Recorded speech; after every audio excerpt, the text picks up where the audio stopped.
Ini 5 alasan kenapa perut kita tuh masih tetap buncit. Walaupun kita udah berusaha untuk ngecilinnya ya. Misal latihan perut, ya kan. Ada yang sampai lari-larian, ada yang bahkan sampai cedera. Tapi kenapa lingkar perutnya itu masih tinggi? Nah sebenarnya ada 5 alasan dan gue bakalan kasih tahu cara tercepatnya kita bisa mengecilkan perut buncit kita karena visceral fat kita tinggi, oke? Jadi kalau misalnya kita visceral fatnya tinggi, lingkar perut kita itu bakalan dikategori nggak sehat. Berdasarkan Kemenkes ya, di atas 90 cm kalau cowok itu bakalan meningkatkan resiko. Ya bukan penyebab, tapi lu resikonya bakalan lebih tinggi. Terkena apa? Terkena serangan jantung, Pak, stroke dan juga yang lain. Jadi penting banget lingkar perut karena tandanya tadi lemak yang paling berbahaya di tubuh kita itu tinggi. Gue bakalan kasih tahu caranya supaya bisa kecil dalam waktu 2 minggu aja ya. Apalagi kalau kita ngelakuinnya sebulan atau bahkan 6 bulanan, minimal penurunannya itu seminggu 3 cm tuh lingkar perutnya sampai paling banyak 5 cm. Biar kayak salah satunya klien gue ini ya. Walaupun beliau perempuan dan umur beliau 52 tahun dan sedang mengalami cedera ya, tapi bisa tetap mengecilkan lingkar perutnya dalam sebulan aja itu sebanyak 14 cm. Dan berat badannya turun 8 kg. Ya, teman-teman bisa lihat before dan afternya. Ataupun satu lagi turun sebanyak 19 cm lingkar perutnya. Dan berat badannya turun sebanyak 6 kilo dalam waktu mingguan nih semua nih. Ada yang pertama kali nyobain seminggu aja ya, itu sudah mulai turun tuh lingkar perutnya 3-5 cm. Dan ini berlaku berulang-ulang ya. Jadi ini bukan kebetulan. Walaupun klien-klien gue ini semuanya sibuk ya. Mereka semua business owner, profesional. Ada juga yang turunnya sampai dari XL bajunya, itu langsung bisa pakai M nih. Turun 10 kg dalam waktu 1,5 bulan. Ataupun yang laki-laki itu berhasil turun lingkar perutnya dari buncit banget ya turun 10 kg lingkar perutnya 11 cm ya. Dan apalagi kalau kita ngelakuinnya jangka panjang tuh. Turun sebanyak 23 cm lingkar perutnya. Berat badannya turun 15 kilo. Cara ini juga yang gue pakai. Yang awalnya kadar lemak gue tuh tinggi 30% ke atas ya. Perutnya buncit, mukanya tuh cabi jerawatan. Gue berhasil turun ke kadar lemak 15%, perut buncitnya udah nggak ada lagi, lingkar perut gue di bawah 80 ya, 70-an, itu absnya udah mulai muncul tuh, udah mulai jelas. Banyak juga followers-followers kita ya yang ngikutin turunnya 20 kilo selama 2 bulanan, perut buncitnya langsung mulai rata, 40 kilo dalam 3,5 bulan ya. Ada banyak banget dan teman-teman bakalan langsung ngerasain dalam minggu pertama. Kita langsung bahas aja ya. Alasan yang paling pertama, kenapa sih perut kita tuh masih buncit aja walaupun berat kita udah turun? Ini yang paling krusial ya. Kita kekurangan protein setiap harinya.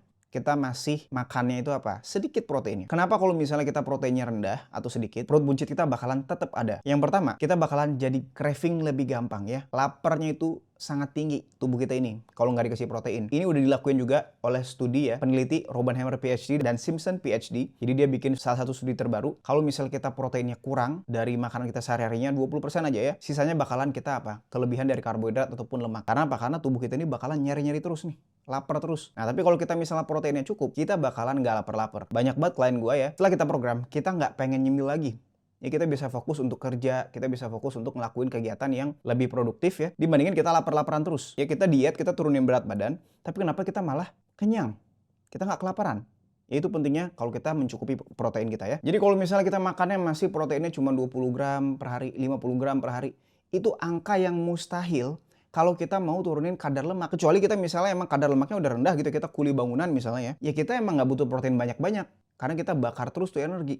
Tapi kalau kita business owner, misalnya kita punya toko emas gitu ya, kita punya toko di Tanah Abang gitu, kita nggak gerak sama sekali, sedangkan kita makan mulu, energinya numpuk terus. Nah yang kita mau makan adalah protein semua, sehingga nanti pada saat kita diam aja nih ya, kita membutuhkan energi untuk kita mencerna protein tadi. Otomatis metabolismenya meningkat. Ya jadi itu penting tuh. Jadi kita mau konsumsi protein sampai kenyang, minimalnya 100 gram protein di sekalinya kita makan. Oke, itu alasan yang pertama ya. Alasan yang kedua, kita masih mengkonsumsi makanan-makanan yang membuat kita buncit. Contohnya apa aja bang? Emang ada yang ngebikin kita buncit? Sangat ada. Lu lihat aja makanan lu sehari-hari.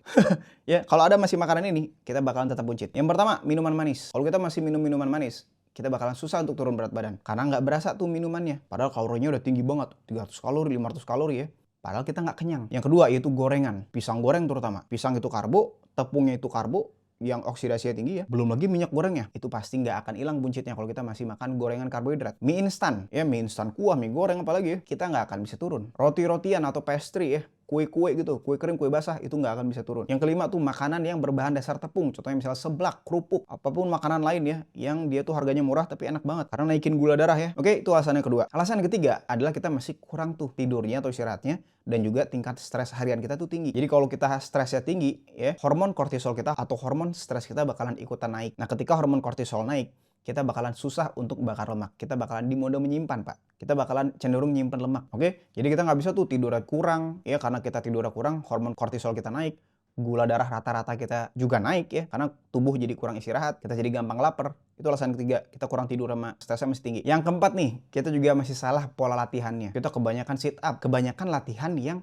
tidak berkontribusi kepada pengeluaran lemak sebagai energi. Latihannya tuh yang tingkat intensitasnya tuh terlalu tinggi, sehingga dia pakai gula, nggak pakai lemak. Oke, itu latihannya masih salah. Yang terakhir ya, visceral fat kita masih banyak. Gimana caranya kita ngecilin perutnya? Kita langsung bahas yang pertama ya. Seperti yang gue udah bahas di awal, jadi cara yang paling pertama, kita mau sarapan kita ya, yaitu adalah proteinnya langsung tinggi. Kenapa? Supaya nanti jam berikutnya kita tidak akan ngantuk, kita tidak akan lapar-laparan. Kita akan lebih berenergi, ya, lebih produktif. Karena apa? Karena kita tidak membuat gula darah kita naik turun karena kita makan karbo yang banyak. Jadi kita mulai makan telur, makan daging ya, misalnya pagi-pagi ya, sarapan misalnya kalau teman-teman sarapan makan ayam, ikan, udang gitu ya. Kalau misalnya non muslim makan babi ya, itu bakalan efektif banget untuk ngebikin metabolisme kita tinggi. Karena buat teman-teman yang nggak tahu ya, kalau kita mengkonsumsi protein, itu beda respon badan kita dibanding kita kalau konsumsi karbo sama lemak. Kalau kita konsumsi protein, kita tuh butuh energi lagi tuh. Teman-teman lihat di layar ya, ada namanya thermogenic effect dari makanan. 30% dari total kalori protein itu kita pakai sebagai energi untuk kita cerna tuh protein,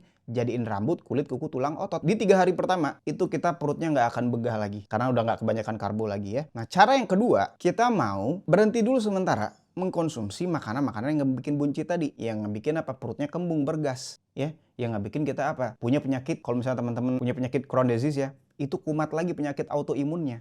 Jadi kita mau stop tadi makanan berbahan dasar tepung, minuman manis, roti-rotian, mie instan, gorengan.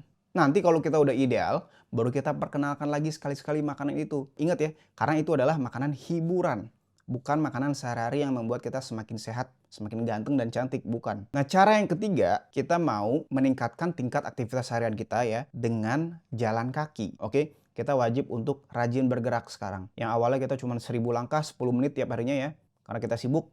Kita mulai dari pagi, kita jalan setengah jam. Istirahat makan siang, kita jalan lagi 3000 langkah setengah jam lagi. Nanti sore pulang kerja, kita jalan lagi setengah jam. Jadi udah kumpul tuh. Udah 5.000 langkah, hampir 10.000 ya, itu udah bagus banget. Dan jalan kaki tuh manfaatnya banyak ya. Selain untuk ngeluarin lemak, jalan kaki bakalan merilis hormon kebahagiaan. Oke, jadi kita stresnya bisa turun tuh. Kalau misalnya kita setelah meeting ya capek banget kita kerja, stres gitu, kita jalan kaki aja. Itu bakalan mulai menurun stresnya. Nah, cara yang keempat, kita juga mau menaikkan metabolisme tubuh kita dengan ngelakuin latihan beban 3-5 kali seminggu. Nggak usah latihannya tuh ribet-ribet, kita latihannya upper body ya, nanti lower body setelah itu, setelah kaki gitu, setelahnya kita lanjut latihan full body. Tujuannya adalah menaikkan massa otot kita, sehingga nanti metabolisme tubuh kita ini bakalan meningkat. Jadi kita setiap harinya akan membakar kalori secara pasif. Karena otot ini kalau mau ada di badan, dia itu mahal, dia mengkonsumsi energi. Nah, yang terakhir, kita juga wajib untuk tidur yang cukup. Minimal 7-8 jam. Karena kalau tidur yang cukup, fungsi organ kita bakalan maksimal semuanya ya. Metabolisme kita juga bakalan semakin meningkat. Oke, itu bakalan jadi mesin pembakar lemak, terutama lemak visceral yang nggak sehat. Jadi badan kita otomatis jadi kebalikannya. Oke, jadi semakin sehat. Nah, teman-teman lakuin ini dalam 14 hari ya. Teman-teman bakalan ngerasain perubahan langsung dalam minggu pertama aja udah bakalan turun tuh kayak kalian-kalian gue ya. Itu semuanya bakalan langsung berubah ya, badan jadi semakin ringan, kita jadi semakin sehat. Hasil lab pun ya, yang awalnya trigliseridanya tinggi gitu, itu bakalan menurun. Karena kita pakai sebagai energi. Gula darah yang tinggi bakalan menurun juga. Nah, kalau misalnya teman-teman nih butuh bantuan mentoring langsung dari gue bakalan bimbing langsung, gue dampingin langsung. Gue bakalan bikinin menu makanannya yang wajib kita konsumsi dan wajib kita stop dulu sementara. Cara masaknya ya di rumah ataupun makan di luar itu gimana aja. Termasuk program latihan setiap harinya ngapain aja nih. Mau di rumah ataupun di tempat gym. Supaya kita bisa mencapai target ya, berat badan dan juga kadar lemak yang kita inginkan nih. Otomatis apa? Otomatis kita jadinya nggak kebingungan. Nah, kalau misalnya teman-teman nih mau cepat turunnya dan dijamin turun, teman-teman bisa langsung daftar aja di link di deskripsi ataupun di link di kolom komen.